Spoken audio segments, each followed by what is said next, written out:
ଖ୍ରୀଷ୍ଟ ପ୍ରେମର ସମସ୍ତଙ୍କୁ ନମସ୍କାର ଏବଂ ପ୍ରେଜ୍ ଦ ଲର୍ଡ।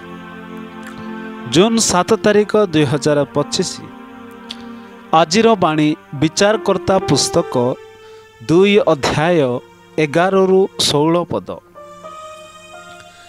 ଏଠାରେ ଏ ପ୍ରକାର ଲେଖା ଅଛି, ଅନନ୍ତର ଇସ୍ରାଏଲ ସନ୍ତାନଗଣ ସଦାପ୍ରଭୁଙ୍କ ଦୃଷ୍ଟିରେ ଯାହା ମନ୍ଦ ତାହା କଲେ ଓ ବାଲ ଦେବତା ଗଣର ସେବା କଲେ। ପୁଣି ସେ ସେମାନଙ୍କୁ ମିଶ୍ର ଦେଶରୁ ବାହାର କରି ଆଣିଥିଲେ। ସେହି ସଦାପ୍ରଭୁ ଆପଣମାନଙ୍କ ପୈତୃକ ପରମେଶ୍ୱରଙ୍କୁ ତ୍ୟାଗ କଲେ ଓ ଅନ୍ୟ ଦେବତା ଗଣର ଅର୍ଥାତ୍ ସେମାନଙ୍କ ଚତୁର୍ଦିଗସ୍ଥ ଲୋକମାନଙ୍କ ଦେବତା ଗଣର ଅନୁଗାମୀ ହୋଇ ସେମାନଙ୍କୁ ପ୍ରଣାମ କଲେ। ଏ ରୂପେ ସେମାନେ ସଦାପ୍ରଭୁଙ୍କୁ ବିରକ୍ତି କଲେ। ଆହୁରି ସେମାନେ ସଦାପ୍ରଭୁଙ୍କୁ ପରିତ୍ୟାଗ କରି ବାଲ ଦେବ ଓ ଅଷ୍ଟାରଥ ଦେବୀ ଗଣର ସେବା କଲେ। ତହିଁରେ ଇସ୍ରାଏଲ ପ୍ରତିକୂଳରେ ସଦାପ୍ରଭୁଙ୍କ କ୍ରୋଧ ପ୍ରଜ୍ୱଳିତ ହୁଅନ୍ତେ ସେ ସେମାନଙ୍କୁ ଲୁଟକାରୀମାନଙ୍କ ହସ୍ତରେ ସମର୍ପିଲେ। ତେଣୁ ସେମାନେ ସେମାନଙ୍କୁ ଲୁଟିଲେ। ଆହୁରି ସେ ସେମାନଙ୍କୁ ସେମାନଙ୍କ ଚତୁର୍ଦିଗସ୍ଥ ଶତ୍ରୁମାନଙ୍କ ହସ୍ତରେ ବିକ୍ରୟ କଲେ। ତହିଁରେ ସେମାନେ ଆପଣ ଶତ୍ରୁମାନଙ୍କ ସମ୍ମୁଖରେ ଆଉ ଠିଆ ହୋଇପାରିଲେ ନାହିଁ। ସଦାପ୍ରଭୁ ଯେ ରୂପେ କହିଥିଲେ, ଯେ ସଦାପ୍ରଭୁ ସେମାନଙ୍କ ନିକଟରେ ଯେ ରୂପ ଶପଥ କରିଥିଲେ, ତଦନୁସାରେ ସେମାନେ ଯେଉଁଆଡ଼େ ଗଲେ ସେଇଆଡ଼େ ଅମଙ୍ଗଳ କରିବାକୁ ସଦାପ୍ରଭୁଙ୍କ ହସ୍ତ ସେମାନଙ୍କର ପ୍ରତିକୂଳ ହେଲା। ଏହି ରୂପେ ସେମାନେ ଭାରି କ୍ଲେଶରେ ପଡ଼ିଲେ। ତେଣୁ ସଦାପ୍ରଭୁ ବିଚାର କର୍ତ୍ତୃଗଣକୁ ଉତ୍ପନ୍ନ କରି ଲୁଟକାରୀମାନଙ୍କ ହସ୍ତରୁ ସେମାନଙ୍କୁ ଉଦ୍ଧାର କଲେ। ପଠିତ ବାକ୍ୟରେ ପ୍ରଭୁ ଆମ ସମସ୍ତଙ୍କୁ ଆଶୀର୍ବାଦ କରନ୍ତୁ। ପ୍ରିୟର ପ୍ରଭୁଙ୍କର ଲୋକମାନେ, ପ୍ରଥମେ ଆମେ ଆଲୋଚନା କରିବା ବିଚାରକର୍ତ୍ତାର ଆବଶ୍ୟକତା ଏବଂ କାର୍ଯ୍ୟ ବିଷୟରେ। ବିଚାରକର୍ତ୍ତା ପୁସ୍ତକ ଅନୁଯାୟୀ ତା ପୂର୍ବେ ସମଗ୍ର ଇସ୍ରାଏଲ ବଂଶକୁ ନେତୃତ୍ୱ ନେବା ନିମନ୍ତେ ପରମେଶ୍ୱର ମୋଶାଙ୍କୁ ମନୋନୀତ କଲେ। ତାହାଙ୍କ ପରେ ଜଣେ ଯୁବା ଜିହୋଶିଆଙ୍କୁ ମନୋନୀତ କଲେ।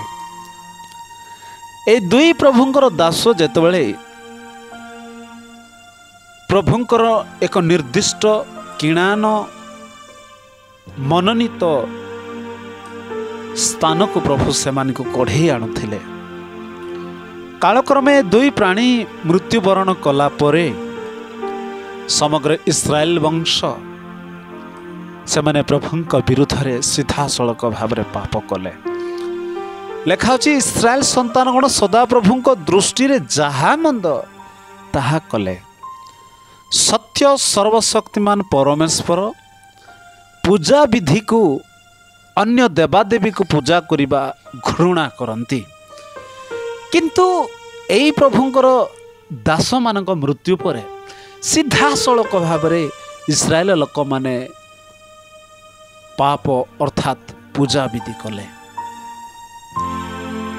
ତେଣୁ ପ୍ରିୟର ପ୍ରଭୁଙ୍କର ଲୋକମାନେ, ପରମେଶ୍ୱର ଇସ୍ରାଏଲ ଲୋକମାନେ, ଏଠି ଲେଖା ଅଛି, ପରମେଶ୍ୱରଙ୍କୁ ତ୍ୟାଗ କଲେ।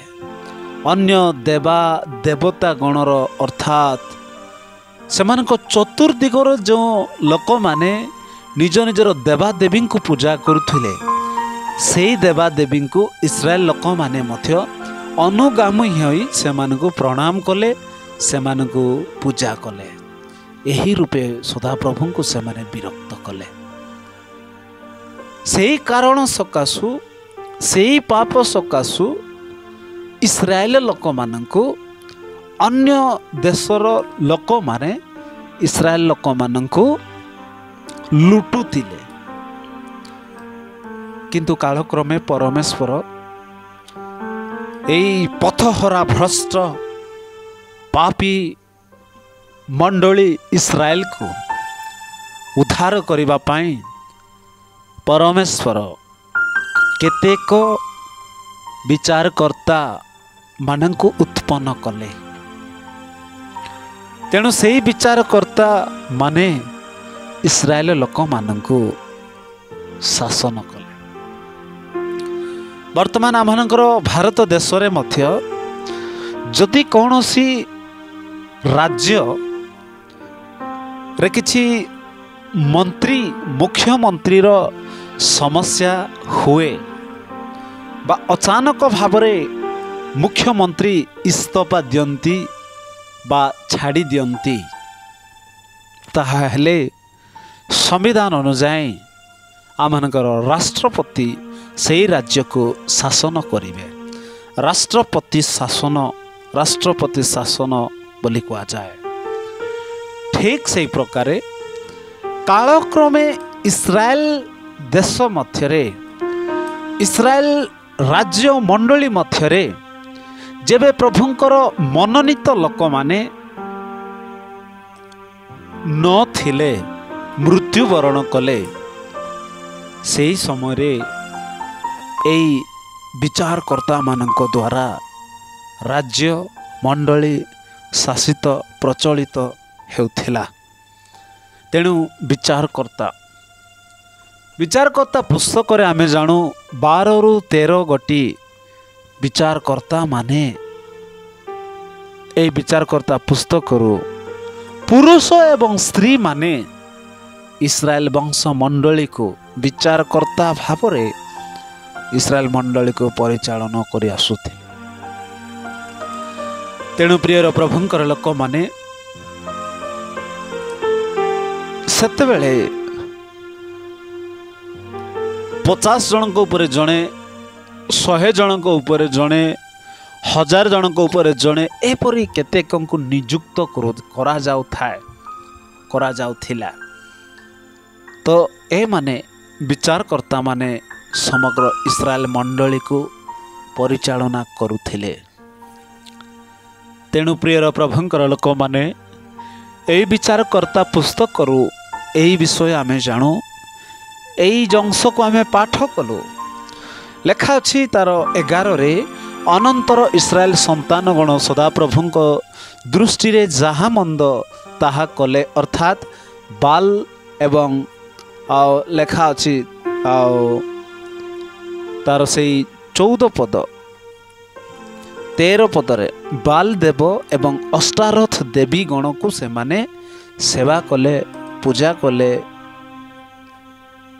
किंतु परमेश्वर से मानकु चिरदिन पाई परित्याग कले नाही। 16 पद लेखाची सदाप्रभु विचारकर्ता गण को उत्पन्न करी इस्राएल लुटित होउथांती। लुटित इस्राएल वंश को लुटकारी मानक हस्तरू से मानकु उद्धार कले। जे आमे जानू आमनकर परमेश्वर सत्य परमेश्वर पाप को घृणा करती किंतु पापी को प्रेम करती। ए पापी मनुष्य को दया क्षमा दे विचारकर्ता मानक द्वारा से मानक उद्धार उत्पन्न करुथिले। ठीक से प्रकार मनुष्य समग्र विश्वमंडल मध्य थिबा प्रत्येक व्यक्ति जहाँ से मानक दृष्टि रे यथार्थ जहाँ प्रभुंक दृष्टि रे मंद ताहा अर्थात पाप आमे करुथिलो। से पापवस्था विचारकर्ता भाव रे आमनकर एकमात्र न्याय विचारकर्ता जीशु ख्रीष्ट ए जगत को आसी आमको उद्धार कले। तेणु प्रियर प्रभुंकर लोक माने उद्धारकर्ता सत्य उद्धारकर्ता न्यायवादी विचारकर्ता जीशु ख्रीष्ट। आमे जेते पाप कले प्रभु आमको क्षमा दया करुणा देखे आमको से उद्धार करती उत्पन्न करती। तेणु आसु आमको से उद्धारकर्ता जीशु को स्मरण रे रखु रखु सत्य परमेश्वर जीशु को सेवा उपासना करी अवशिष्ट ख्रीष्ट जीवन मध्य अतिबाहित करिबा। ए वाक्य द्वारा प्रभु आम समस्त को आशीर्वाद करंतु। नमस्कार। Praise the Lord.